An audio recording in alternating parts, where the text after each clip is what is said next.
غصے میں ایک خواب ملا ہے جسے خون دیا ہے.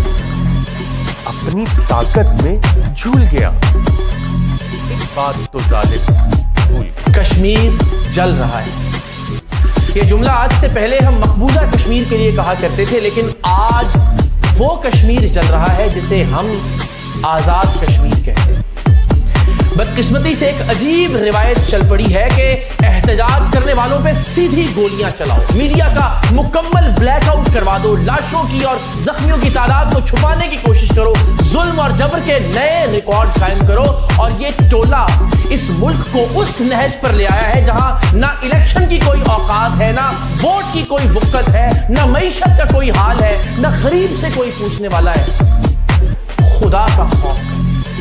کشمیری پاکستان اور پاکستانیوں سے پیار کرنے والے لوگ ہیں. احتجاج کو برداشت کرنے کی عادت ڈالیں، دوسروں کی آواز کو سننے کا حوصلہ پیدا کریں. خدا کا واسطہ ہے اس ملک پر رحم کیجئے. ریاست کی بندوقوں کے سامنے پاکستان کے نہتے شہری کمزور ضرور ہیں، لیکن ہم یہ دعا کرتے ہیں کہ اللہ اس ظالم اور جابر حکمران ٹولے کو، اس اشرافیہ کو ہدایت عطا کرے. اور اگر یہ ہدایت کے قابل بھی نہیں رہے تو دعا ہے کہ اللہ ان سب کو غارت کرے. میرا خون مسلمان، طاقت کلمہ، لفظی سیکت تجھ کرو جتنے چاہے. ہم چیخیں گے آزادی. جا چھوڑ دے میری، جا چھوڑ دے میری، جا چھوڑ دے میری وادی، جا چھوڑ دے میری وادی، جا چھوڑ دے میری وادی، جا چھوڑ دے میری وادی، جا چھوڑ دے میری وادی، جا چھوڑ دے میری وادی، جا چھوڑ دے میری. جا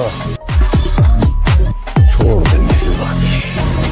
کشمیر کے نوجوانوں کے اور کشمیر کے عوام کے مسائل ہیں اور مشکلات ہیں اور ان کے مطالبات ہیں، ان کو ایڈریس کرنے کا طریقہ مذاکرات اور بات چیت. اصل میں بات یہ ہے کہ لوگ کیوں بپھرتے ہیں. لوگ اس لیے بپھرتے ہیں کہ جب ان کی مرضی کا سسٹم نہیں چلتا. یہ کیا تماشا ہے کہ ایک PDM ہے اور وہی گلگت میں حکومت بنائے گی، وہی بلتستان میں بنائے گی، وہی کشمیر میں بنائے گی. جو چھتری جو ہے وہ اسٹیبلشمنٹ کی چھتری تلے اسلام آباد میں بیٹھے گا، وہی آزاد کشمیر میں حکومت بنائے گا. تو یہ جب آپ کریں گے تو اس کا مطلب یہ ہے کہ آپ پورے کشمیر اور گلگت بلتستان میں یہ میسج دیں گے کہ آپ کی رائے کی کوئی حیثیت نہیں ہے.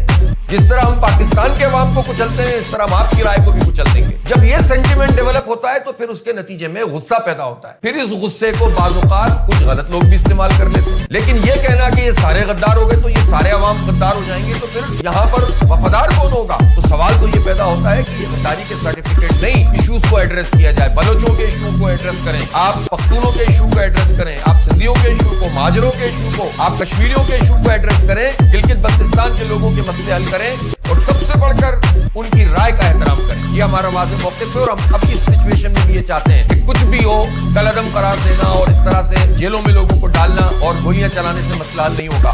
میں عوام سے بھی کہتا ہوں، کشمیر کے عوام سے، کہ دیکھو نوجوانوں، خاص طور پر تم سے کہتا ہوں کہ پورا پاکستان آپ کے لیے کھلا ہوا ہے. کشمیر کے نوجوانوں کے لیے کوئی پرابلم نہیں ہے، پورا پاکستان آپ کو ریسیو کرنے کے لیے تیار ہے. تو پھر آپ پاکستان سے کیوں پریشان ہیں؟ پاکستان پر حکومت کرنے والا ایک خاص قسم کا طبقہ ہے، حکمران طبقہ. اس سے تو ہم بھی پریشان ہیں، اس سے آپ بھی پریشان ہیں. تو کیوں نہ ہم سب متحد ہو کر اس طبقے سے جان چھڑائیں جو کشمیر میں بھی بیٹھا ہوا ہے، جو اسلام آباد میں بھی ہے اور جو چاروں صوبوں میں موجود ہے، جو دیہاتوں میں بھی ہے اور شہروں میں بھی ہے. تو مظلوموں کا اتحاد بنے، کشمیریوں کا الگ، بلوچوں کا الگ، سندھیوں کا الگ، پختونوں کا الگ، مہاجروں کا الگ سسٹم چلے گا تو ہم بکھر جائیں گے اور یہ سب ایک ہوتے ہیں. تو ان کو تقسیم کرو، خود متحد ہو جاؤ. تو ہم آپ کے ساتھ ہیں. کشمیر پاکستان کا ہے، پاکستان کشمیر کا ہے. ہم صرف دعویٰ نہیں کرتے، ہم پیش بھی اپنے آپ کو کرتے ہیں.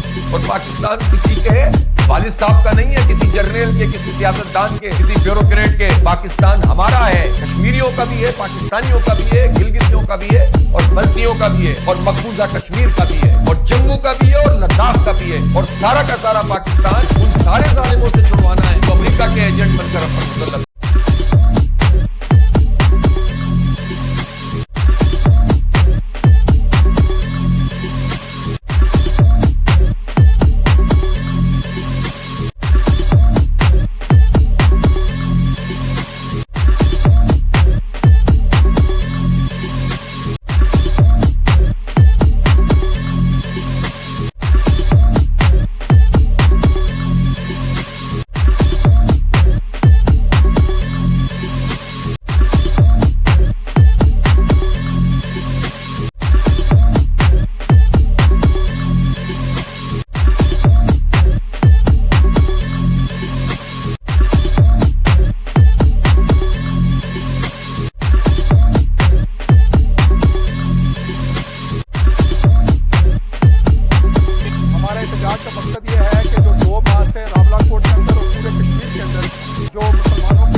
یہ بھی احتجاج کرتے ہیں کہ وفاقی وزراء کا جو لہجے ہیں، ان کی زبان سے معاملات خراب ہو رہے ہیں. ہم یہ چاہتے ہیں کہ پرامن طور پر کشمیریوں کے ساتھ بیٹھ کر اس مسئلے کو حل کیا جائے.